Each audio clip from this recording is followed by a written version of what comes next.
Voltamos com o programa Papo Dinâmico aqui na PUC TV Goiás, toda terça-feira, 11h30 da noite, aqui no canal 24.1 PUC TV HD para você ver aí com a melhor qualidade e também lá no YouTube, viu? Lá tem todos os nossos programas, todos.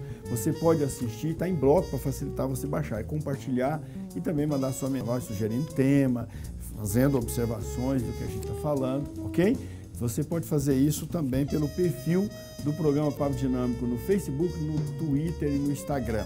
Hoje nós estamos falando sobre câncer de mama, aproveitando aí que estamos no mês de outubro, né, com a campanha Outubro Rosa. Então estamos falando desse tema e levando para você as melhores informações para você se cuidar, para você se tratar e evitar que tenha um problema sério, né? Quer não, por mais que o tratamento esteja desenvolvido hoje no mundo, o câncer é sempre um problema, não é, doutora? Sim, e nos preocupa cada dia mais. Cada dia mais, porque está aumentando, né? Isso, o número de casos de câncer de mama, principalmente entre as mulheres, está aumentando cada vez mais. E inclusive mulheres em idades mais jovens. Elas estão ficando muito moderninhas, a modernidade, estão ficando mais modernas, mais vaidosas, mas estão fazendo menos atividade física, uma alimentação errada, aumentando o índice de gordura corporal, tendo menos filho, amamentando menos, mais estressada, trabalhando mais. Então, uma sequência de fatores que acabam propiciando com que ela tenha câncer de mama numa idade mais cedo do que normalmente se via. Perfeito. Doutora Pauliene, então assim, melhor forma da gente prevenir contra a doença é ter uma alimentação mais natural possível. O mais natural possível, né? Então, a gente usar os grãos integrais, como eu já tinha dito anteriormente, né? A questão das frutas, verduras, reduzir o consumo, né? De carne vermelha e carnes ultraprocessadas. Nossa, mas um churrasquinho é tão bom. Não, doutor. até 3 vezes na semana, não tem problema. Churrasco de peixe. Né? Pode também. Mas inserir também, mas inserir também na alimentação as carnes brancas, né? Aves, peixes. Não é que é proibido o consumo da carne, até porque a carne ela é fonte de proteína, né? De zinco, de ferro, vitamina B12. É verdade B12. que o ser humano, ele é carnívoro? O ser humano, ele é carnívoro. É carnívoro? É naturalmente carnívoro? Naturalmente carnívoro. Ah, tá, porque tem gente, eu vejo no YouTube, né, uns caras falando que o ser humano é naturalmente vegetariano. Não é verdade isso, né? Não é verdade. Ele tem necessidade da carne. Tem muita necessidade da carne. Eu lembro uma vez que eu coordenei uma pesquisa aqui na universidade, integrada, aí tinha um médico que participava e mais um teólogo, era de bioética essa pesquisa.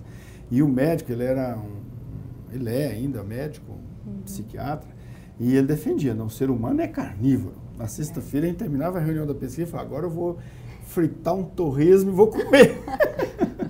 Então, mas tem gente defendendo aí na internet que é vegetariano, então isso é fake.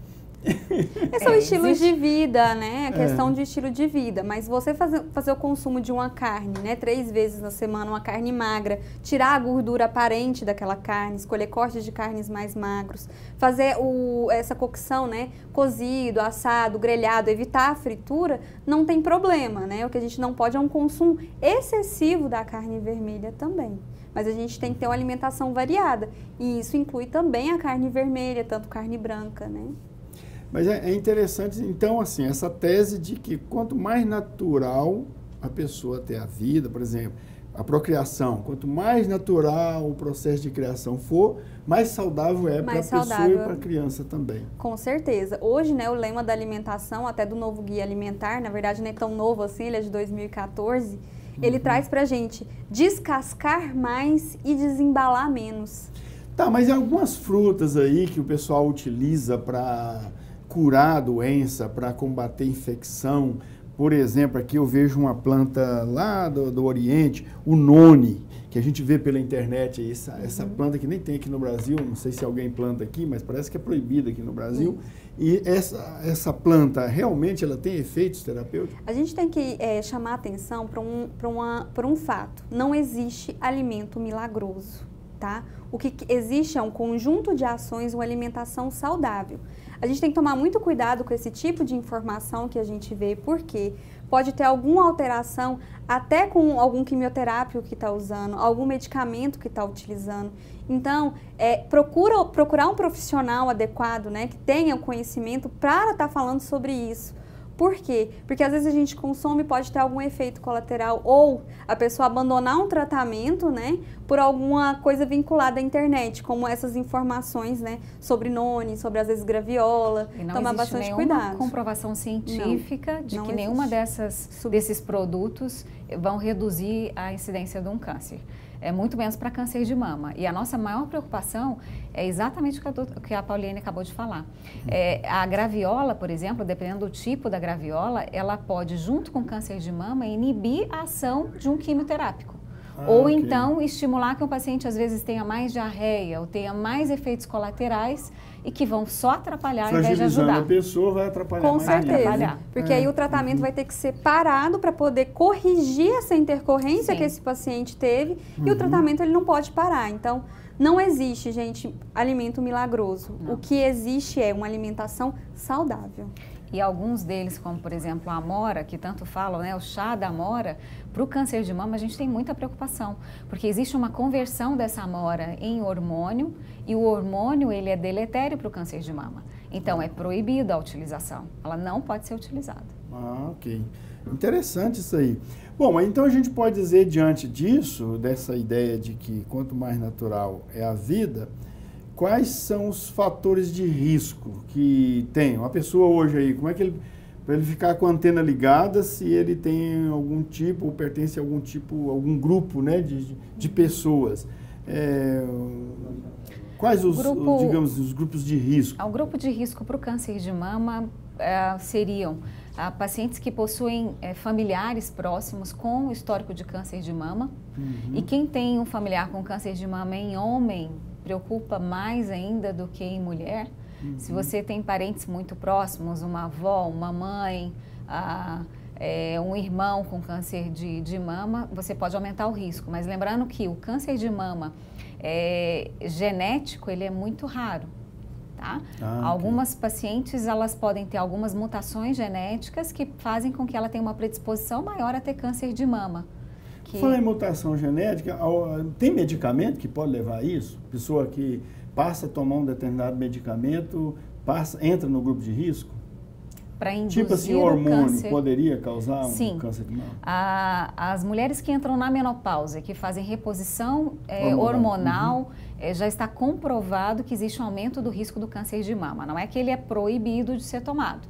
O médico tem que pesar muito qual que é o risco dessa mulher que está usando, de usar por um tempo prolongado esse hormônio durante a menopausa, porque ele pode induzir, sim, um câncer de mama.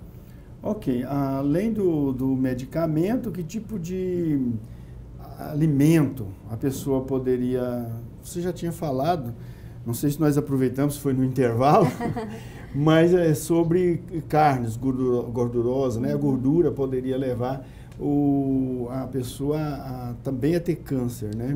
Isso. Mas não só câncer de mama, né? No caso não da só gordura... câncer de mama, né? Então está relacionado, né? O consumo de alimentos muito gordurosos, né? Está relacionado com outros tipos também de câncer, outros tipos de doenças, né? Então a alimentação ela deve ser saudável. A carne de porco tem mais gordura do que as outras? E poderia... Depende do corte. Depende do corte? Depende do corte, por exemplo. O torresminho, por exemplo. O torresminho tem muita gordura, né? É só gordura. É só gordura, isso, exatamente. É só gordura, né? Depende do corte. E a pururuca? Também, né? É o toicinho bem frito mesmo, extraído. Tem muita gordura, né? Porque ainda tem a gordura de fritar, né? Nossa Senhora, então tô perdido. Da cocção.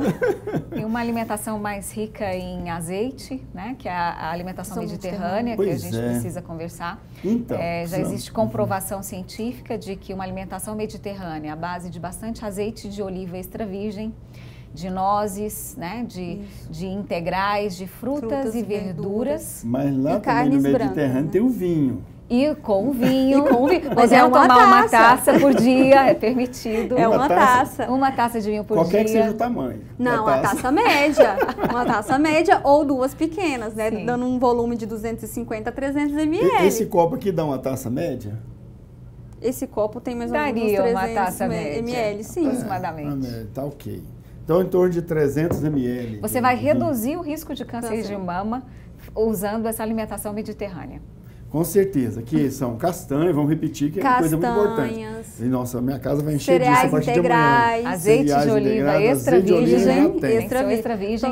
Tem que ter, né, todo o azeite que está escrito lá que é extra virgem, que realmente é, então a gente tem que prestar bem. Tem isso, tem que ler, tem que fazer uma leitura. Olha, tá extra virgem, eu vou e pego. Não é assim, não? Se está escrito... Depende, tem que estar escrito extra virgem. Tá escrito. Porque aí você pode, a indústria, né, se ela tá colocando, titulando, o senhor pode, né, pensar que não, isso aqui é um azeite extra virgem. Okay. E carnes brancas, carnes né? brancas. Não esquecendo que também é uma alimentação mediterrânea. Então é o peixe, principalmente o peixe. Mas o senhor pode comer... mas lá tem ovelha, tem um carneiro também. Carneiro é carne branca? Não. Tá, nós vamos falar melhor sobre esse negócio de carne daqui a pouquinho, viu? E sobre o vinho, nós vamos voltar a falar também, que eu tenho as perguntas sobre o vinho. Daqui a pouquinho a gente volta.